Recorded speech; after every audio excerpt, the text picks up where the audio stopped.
आपको आज इन्वेस्ट करने हो इस खबर के चलते, क्योंकि ये बढ़िया खबर है, तो आप किसमें पैसा लगाएंगे अपना?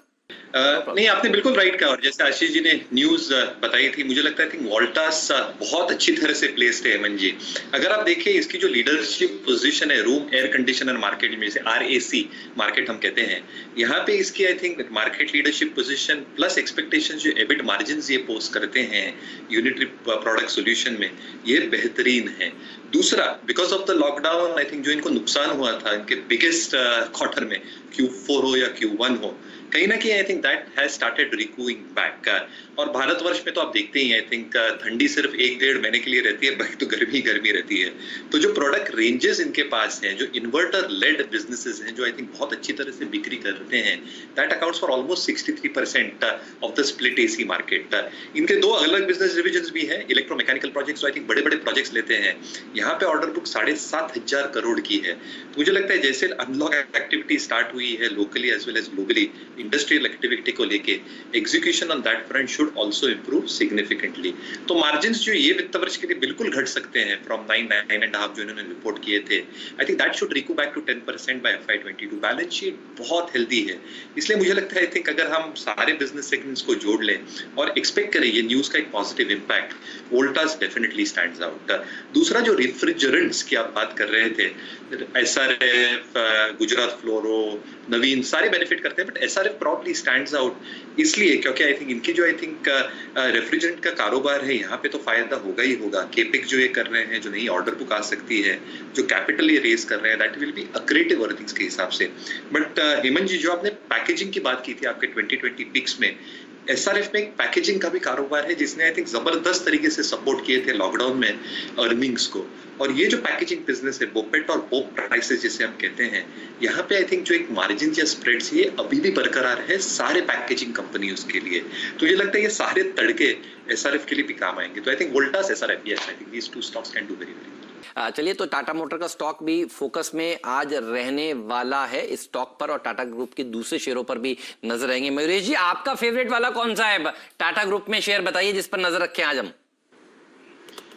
मेरे हिसाब से हेमंत जी, आई थिंक जैसे बसीन जी भी बता रहे थे, आई थिंक एब्सोल्युटली खबर में रह सकते हैं, बट टाटा कंज्यूमर पे आई थिंक थोड़ा ध्यान देना चाहिए। नंबर थोड़े आई थिंक सॉफ्ट रह सकते हैं क्योंकि आई थिंक चाय की कीमतें बढ़ी हैं, तो आई थिंक जो इंटरनल इनके कंजम्पशन होते हैं उस पर थोड़ी दिक्कतें आ सकती है from a quarter perspective.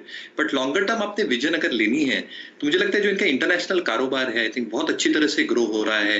In fact European business and north American business is growing at a very very good clip, और मैनेजमेंट काफी पॉजिटिव है। अगर लॉकडाउन जो पार्शियली भी हो रहे हैं, तो हेमंत जी आप समझिए कि जो होम कंजम्पशन होगा ये वापस वही मात्रा में बढ़ेगा in terms of stacking up all these items. So readymade coffee हो, रेडीमेड चाय हो, फ्लेवर्ड चाय हो, जो इन्होंने वेरिएंट्स निकाले हैं। तो मेरे हिसाब से आई थिंक टाटा कंज्यूमर पे ध्यान देना चाहिए। Indian business is also doing reasonably well, balance sheet काफी स्ट्रांग है, और हमारे आई थिंक ग्लोबल लिस्ट में भी I think with in the Tata group this is one of the top shares along with TCS।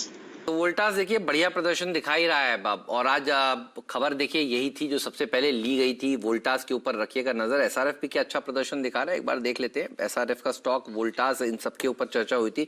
SRF भी देखिए 0.25% की rally दिखा रहा है। तो आपने कॉम्बिनेशन बढ़िया बताया है, टेक महिंद्रा और वोल्टास आपको अच्छा नजर आ रहा है। मयूरेश जी, आप बताइए आपको मार्केट में क्या अच्छा लग रहा है? पुल बैक तो बहुत जोरदार दिख रहा है। बहुत जबरदस्त लग रहा है हेमंत जी। नहीं, तो मेरे हिसाब से आई थिंक जैसे सुबह भी बात हुई थी, आई थिंक वोल्टास बहुत अट्रैक्टिवली प्लेस्ड है। IT क्षेत्र आई थिंक एक सुपर साइकिल में जा रहा है। तो मेरे हिसाब से आई थिंक जैसे Q3 Q4 की हम उम्मीद लगाए बैठे हैं, even if salary hikes happen, अगर इबिट मार्जिन पे थोड़ा दबाव भी आता है, जैसे आशीष जी बता रहे थे, क्योंकि I think SG expenses, travel expenses कम हुए हैं, वो मार्जिन को आई थिंक ये मात्रा में आई थिंक रखेगा और मार्जिन इंप्रूव ही होंगी। तीसरे क्वार्टर में काफी सेक्टर्स और काफी कंपनीज US और यूरोपियन मार्केट्स में डिस्क्रिशनरी स्पेंडिंग पैटर्न्स अपनी ऑर्डर बुक्स को फर्म अप करती है। जैसे डिजिटलाइजेशन के ट्रेंड्स बढ़ रहे हैं, outsourcing company should benefit quite significantly. तो मुझे लगता है कि IT क्षेत्र as a sector over the next few quarters should definitely be played out. तो मैं आई थिंक राजेश जी के साथ रहूंगा। आई थिंक टेक महिंद्रा बहुत अट्रैक्टिवली प्लेस्ड लग रहा है in terms of both there communication and enterprise business, trading move के हिसाब से। और दूसरा मेरे हिसाब से आई थिंक जो एम्बर एंटरप्राइजेस है, आई थिंक हालांकि गैप अप खुला है, यहाँ पे जो आई थिंक एक एक्सपेक्ट कर रहे हैं ये न्यूज के वजह से, आई थिंक एक बहुत पॉजिटिव का ऊपर ये हो सकती है कि 40% इनका बिजनेस हेमंत जी कंपोनेंट्स और मोबिलिटी से आता है, यानी जो कंप्रेसर लगता है, जो एसी की आई थिंक हार्ट और जान होती है, यहाँ पे I think GMCC has already initiated under Aatmanirbhar Bharat to manufacture 6 million units. China plus one policy Amber को बहुत जबरदस्त तरीके से बेनिफिट करेगी and margin should come back to 8-8.5%। Balance sheet में कोई दिक्कत नहीं है, debt equity is 0.2 times. RIL, इसको आप कैसे देख रहे हैं आज के मूव को? मयूरेश जी बताइए प्लीज।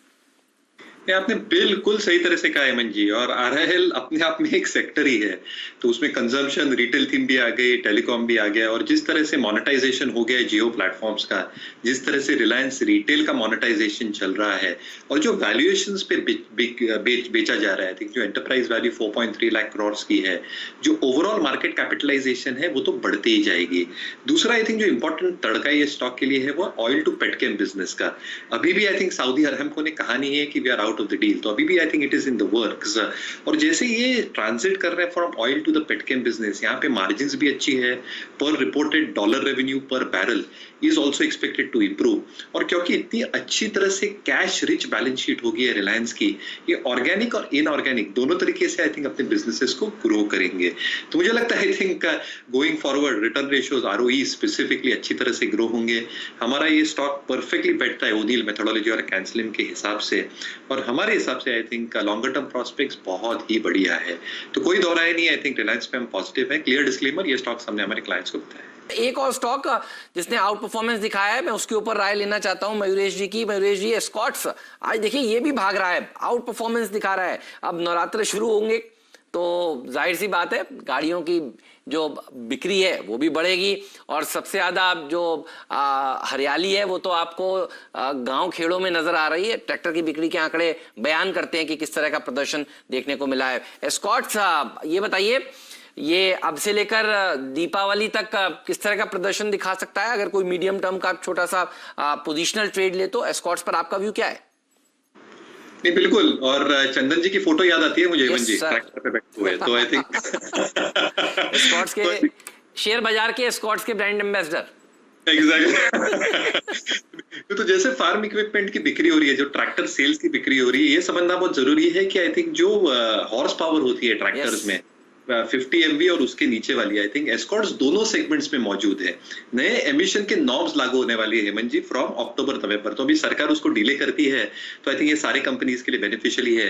बट आई थिंक जो एस्कॉर्ट्स का प्रोडक्ट मिक्स है, फार्म ट्रैक और उनकी जो अलग प्रोडक्ट्स हैं for catering to these horse power segments, ये परफेक्टली मैच होती है, क्योंकि आई थिंक कम हॉर्स पावर के कम एकरेज वाली जमीनों में लगती है, जो भारी मात्रा में आई थिंक इंडिया में है, और लार्जर हेक्टर और एकरेज के लिए भी इनके पास ट्रैक्टर्स हैं।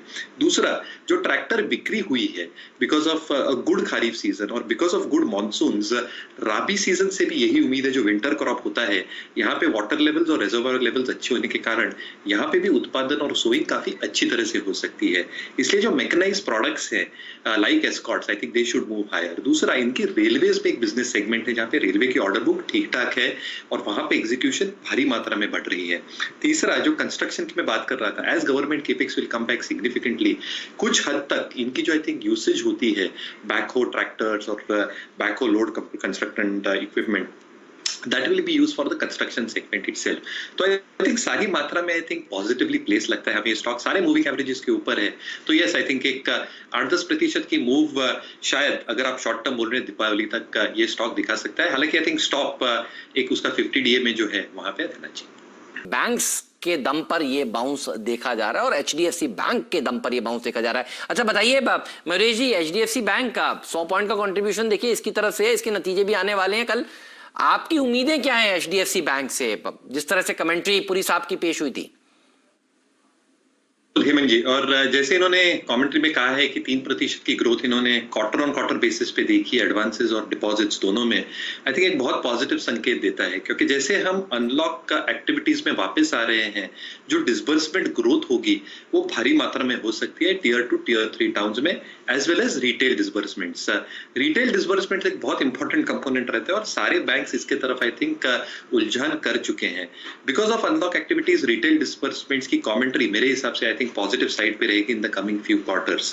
होते दो फायदे हैं इससे, एक I think in terms of margins I think अच्छी तरह से आई थिंक बैंक्स के बैलेंस शीट पे दिखता है, और दूसरा इन प्रोपोर्शन ऑफ एडवांसेस जैसे रिटेल डिपॉजिट्स की हमने ग्रोथ भी देखी है, लो कॉस्ट डिपॉजिट्स के एक्सेस के कारण इनके जो निम्स और स्प्रेड्स होते हैं, जो नेट इंटरेस्ट मार्जिन एंजॉय करते हैं, ये आई थिंक मेंटेन होते हैं और ग्रो होते हैं गोइंग फॉरवर्ड।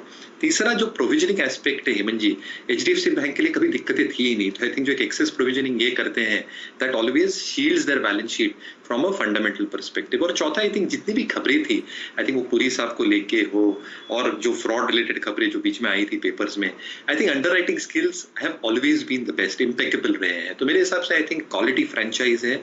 अगर कमेंट्री से आई थिंक अच्छी कमेंट्री निकलती है in terms of the outlook going forward जो मेरे हिसाब से आएगी, तो आई थिंक ये फ्लैग बेरर है बैंक निफ्टी का और बैंकिंग स्टॉक्स का। तो मैं तो पॉजिटिव रहूंगा इस स्टॉक के ऊपर। हालांकि हमारी जो मेथोडोलॉजी है आई थिंक वो एक 7 से 8% का स्टॉप लॉस मैंडेट करती है, तो मेरे हिसाब से I think this stock is one of the better rated stocks banking, private banking. एक बात जो सुबह सुबह मयूरेश जी ने सबको कहा था कि देखिए अब नवरात्रे हैं, कॉफी पर फोकस करिए, यूनाइटेड स्पिरिट्स, यूनाइटेड ब्रूवरीज छोड़ दीजिए कुछ दिनों तक, तो बिल्कुल बाजार बिल्कुल मयूरेश जी वैसे ही बात कर रहा है। आप देखिए आपका जो टाटा कंज्यूमर है ये बढ़ रहा है, और जो आपका यूनाइटेड स्पिरिट्स और यूनाइटेड ब्रूवरीज हैं ये नीचे आ रहे हैं, और ये हुआ है। देखिए आपने बिल्कुल सही पकड़ा था, जब से आप वापस अपने ये घोड़ों के आगे बैठने लगे हैं ना मयूरेश जी, तब से देखिए असर वापस से आ रहा है। ये आपका जो ये वाला फ्रेम है, मयूरेश जी को दिखाइए एक बार फुल फ्रेम में, ये बिल्कुल फिट है। ये देखिए आपको पीछे नजर आएंगे, मयूरेश जी ने एक बार बताया था 7 घोड़े हैं, तो मयूरेश जी ये देखिए पीछे, अब मुझे भी दिख रहे हैं 7, पीछे सूर्य उदय हो रहा है और 7 घोड़े हैं, और देखिए उसके आगे जो आप बैठे हैं आज बिल्कुल वैसा ही हो रहा है। टाटा कंज्यूमर भाग रहा है, यूनाइटेड ब्रूवरीज, यूनाइटेड स्पिरिट्स नीचे जा रहा है। टाटा कंज्यूमर कहां तक चलेगा बताइए, फिर यूनाइटेड ब्रूवरीज, यूनाइटेड स्पिरिट्स पर राय लूंगा राजेश सतपुते जी से मैं। ये बिल्कुल जैसे मैंने आई थिंक लॉजिक बताया था आपको हेमंत जी, लास्ट टाइम भी यही देखा गया था। जो इनिशियल लॉकडाउन हुआ था स्पेसिफिकली आई थिंक यूरोपियन और अमेरिकन नेशंस में काफी गुड स्टैकअप किए थे। तो अगर होम कंजम्पशन बढ़ेगा, अगर ओवरनाइट कर्फ्यूज लगेंगे, और कॉफी कंजम्पशन और चाय की कंजम्पशन आई थिंक भारी मात्रा में होती है, आप जानते हैं नॉर्थ अमेरिकन और यूरोपियन मार्केट्स में ready to make coffee, flavoured water, ये सारी चीजों की आई थिंक स्टैकिंग अप हो सकती है, और ये आई थिंक वॉल्यूम्स को आई थिंक एक अच्छी तरह से बढ़ावा दे सकता है ग्लोबल मार्केट्स में। लोकली भी अगर आप देखेंगे तो लोकली इनके जो प्रोडक्ट्स हैं, हम चाय की बात करें, कॉफी की बात करें, ये तिमाही में शायद थोड़ी प्रेशर आ जाए because T prices have gone up a little bit, तो इनपुट कॉस्ट थोड़ी हायर साइड पे हो सकती है, बट वो कॉस्ट ऑप्टिमाइजेशन करके मिटिगेट कर रहे हैं।